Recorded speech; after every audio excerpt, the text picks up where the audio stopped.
Ayan mga kabayan, palaot na naman muli kami at pakita ko lang ito sa inyong barko dito sa lugar namin. Sabi daw ay galing China daw po ito. At andito na muli na naman ako sa ilalim ng dagat. Panibagong pakikipagsapalaran. Sana una kong matagpuan malaking pating para ako merong kukunutin. Hindi pala pating. Dungis man pala itong matatagpuan ko unang-una. Malaking dungis. Sipat. Sapulkan dungis ka. Yehey! Nagitik. Yehey! Sa wakas. Unang-unang pana ko ay nagitik. Malaki-laki pati. Sana may kasama ka. Dungis ka. Dahan-dahan lang ulit tayo langoy at ang ganda ng corals dito sa lugar na ito. Hoy, hoy, hoy, Cuttlefish. Ang ganda ng tinataguan mo. Yari ka. Sipat. Sapul ka. Yun. Sa wakas, tinamaan. Pero hindi siya nagitik. Okay lang. Yah, maganda. At malaki-laki. Pasok ito sa 3 kilo, mga ganyan. O baka sumubra pa. At may katabing dungis. Kaya lang medyo maliit. Sungkitin ko lang siya. Alas na yan. Mahanap ako ng iba. Kailangan yung malaki-laki. Magpalaki ka na muna. At baka sakali, makasimilya ka pa at dumami. Asa na?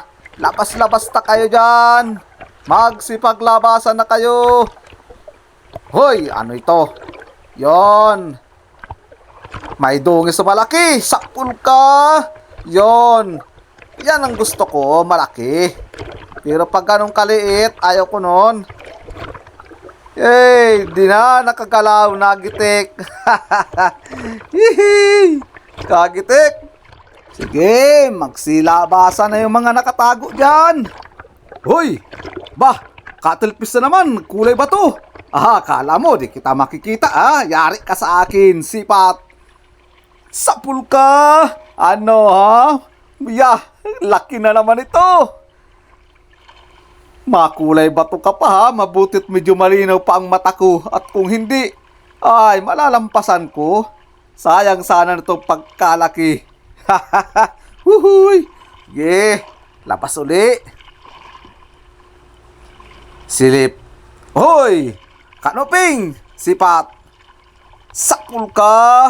Ayo, nagitik. Yuhuy, sa wakas. Lagi ako nakakagitik ngayon Ang ibig pala sabihin mga kabayan ng gitik ay napuruhan o nasintro. Sige, hahanapin ko ang kasama ng kanuping na ito. Malaki-laki pating kanuping. Sana ganyan din kalaki. Silip. Wala. Diyan sa parting unahan. Baka meron. Ayun! Meron. Parang medyo malaki-laki din ang kanuping. Sipat. Sakpul ka. Yun, nagitik din. Pero hindi na siya anong kalakihan. Di katulad ng isang kasama niya. Ang ganda ng pagkakatama. Okay. Labas na kayo. Labas. Dahan-dahan lang tayo ng panilip at langoy. Para hindi malampasan. Hoy, hoy, hoy. Ayun na. May manitis o may balbas. Sipat. Ang hirap pagsilip. Sapul ka. Taragilid na ako ay kaya ang hirap. Kapag ganyan sitwasyon talaga napakahirap magpana ng isda. Sisilipin mo pang maigi at sa ilalim ng bato bago mo siya mapana. Hoy, ang ganda ng buhangin. Buhangin bato naghalo at mayroon pang regalo na Cuttlefish. Yari ka sa aking Cuttlefish ka. Sipat. Sapul ka. Yun, nakatanggal pero nagitik. Uy, sana di ka naman sa ulian. Kasam mo na. Uy, ano? Yari ka. Hindi ka na makakaalis. Aba, matakas. Sapul ka na yun. Yun ang pinakasulit na tama. Aba, may naririnig na ako tila ako ng manok. Minumulto na yata ako. Aba, nasa ilalim ng dagat may manok. Aba, multo na ito. Bahala ka dyan. Kung multo ka man, hindi ako takot sa iyo. At ito, sipat. kung tatamaan si May Balbas. Sapul ka. Yun, nagitik. Ay, alam ko na. Kung multo ka man ay buwinas daw yan, sabi ng mga tanda nung araw. What? Wag lang daw intindihin kung sakali may marinig kang kakaiba. Kaya yan ang gagawain ko. Ayun pa. Huy, labahi tagod. Nasa ilalim ng corals. Yari ka sa akin. Sipat, sapul ka dyan. Yun, ang ganda ng tama. Sus, ang lakas niya. Palibasa bagong tama. Kaya unang lakas niya, talagang malakas ang pagpulyaw niya. Magsipaglabasan na kayo dyan. Dahan-dahan naman ulit tayo ng silip at langoy. At sana may matagpuan ka agad. Dahan-dahan. Huy, huy, tikwi. Yari ka sa akin, sipat. Sapul ka. Yun. Ang ganda ng tama ni tikwi. Ang ganda ng kulay niya. Sus. Yan ang kulay. Talagang napakagandang tingnan. Saan ang kasama mo, tikwi? Labas na. Masinsin ulit ako ng langoy at panilip. Yun. Kanoping, sipat. Hop, magalaw. Sapul ka na. Uy, sala pa. Sala ko baga, sapul. Nasaan na yun? Wala na. Hanapin ko kung nasaan. Sana matagpuan ko pa. Hoy, andyan ka lang pala, ha? Yari ka na. Sapul ka na dyan. Oh, ano? Makatakas ka pa nga. Sinasabi ko na sa iyo, hahanapin kita. O, sana mayroon pa dyan. Sige, magsilabas-labas na kayo dyan. Lahat ng mga nakatago ay magsipaglabasan na. At andito na ako. Hoy, hoy, hoy. Cuttlefish na naman. Yari ka. Sapul ka dyan. Ano, ha? Ang ganda ng tama mo. Malaki-laki na naman. Sana may kasama ka pa. Hahanapin ko dyan sa parting unahan. Sana cuttlefish din at napakamahal ngayon ng cuttlefish dito sa amin. 150 per kilo at ayun pa. Meron pang isa. Nasa ilalim ng corals. Yari ka sa akin, kanuping ka. Sapul ka dyan. May natatago ka pang nalalaman dyan sa ilalim. Akala mo di kita makikita.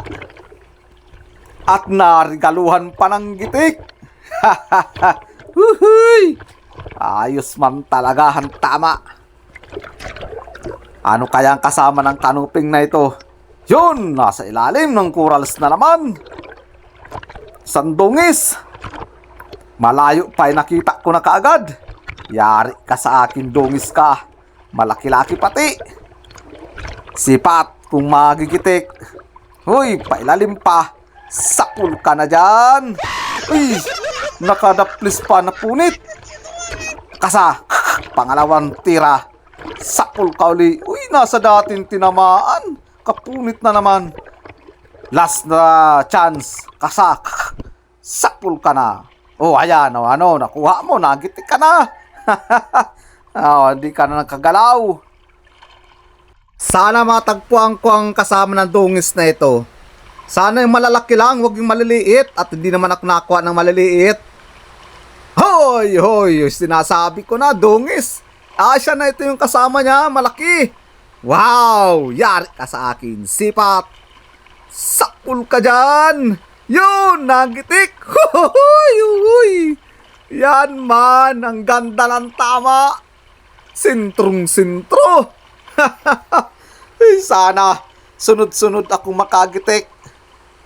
Sige, patagpo na kayo at magsipaglabas. Yun. Cuttlefish na naman. Yahay, sipat. Wow! Sapul ka. Yun, nagitik. Yuhu. Ganito na lang po mga kabayan, pag-video ko sa ilalim ng dagat at maraming salamat po sa lahat ng nagsusupport sa akin. At yan na nga pala mga kabayan, ang huli ko. Ayos man! Ay malaking bagay na ito. Pang-suporta sa aking estudyante at pamilya. Alang-alang sa pamilya, kahit na malakas at malamig ang dagat o tubig, ay kailangan gawain ang dapat gawain.